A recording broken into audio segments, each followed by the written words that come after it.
কখনো কি মনে হয়েছে আজ পৃথিবীতে যা ঘটেছে তা আগেও একবার ঘটেছিল?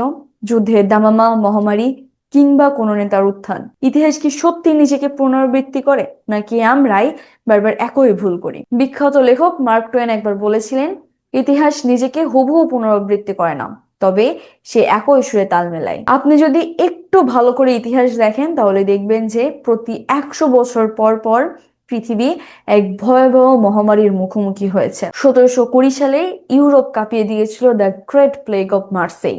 ঠিক 100 বছর পর 1820 সালে এশিয়ায় দেখা দিল কলেরার ভয়াবহ প্রলয়।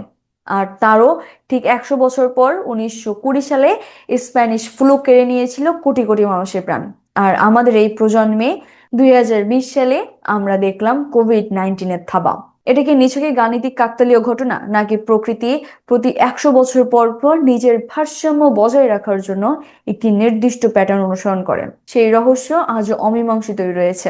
তবে ইতিহাসের সবচেয়ে রহস্যময় মিল খুঁজে পাওয়া যায় আমেরিকার দুই কিংবদন্তি প্রেসিডেন্টের মধ্যে, আব্রাহাম লিঙ্কন এবং জন এফ কেনেডির মধ্যে। লিঙ্কন কংগ্রেসে নির্বাচিত হয়েছিলেন 1846 সালে, আর কেনেডি 1946 সালে। ঠিক 100 বছরের ব্যবধান। লিঙ্কন প্রেসিডেন্ট হন 1860 সালে, কেনেডি 1960 সালে। আর দুজনের মৃত্যু হয়েছিল মাথায় গুলিবদ্ধ হয়ে, এবং দুজনেই মারা যান শুক্রবার।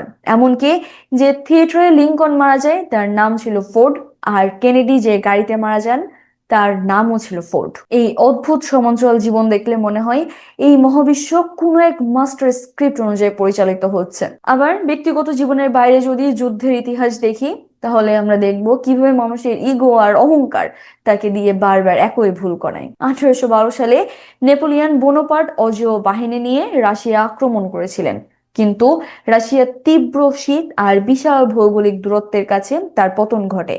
ঠিক 129 বছর পর 1941 সালে অ্যাডলফ হিটলার একই ভুল করলেন। তিনিও ভেবেছিলেন তিনি রাশিয়া জয় করবেন। ফলাফল ঠিক নেপোলিয়নের বাহিনীর মতন হিটলারের বাহিনীও রাশিয়ার বরফে মুখ থুবড়ে পড়ল। সমাজবিজ্ঞানীরা বলেন এর পেছনে অলৌকিক কিছু নয়, বরং আছে মানুষের অপরিবর্তিত স্বভাব।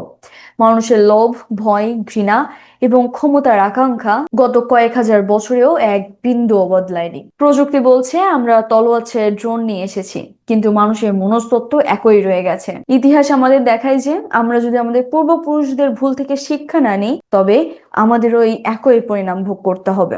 বর্তমান বিশ্বের রাজনৈতিক অস্থিরতা, জলবায়ু এবং অর্থনৈতিক সংকট কিন্তু নতুন কিছুই নয়।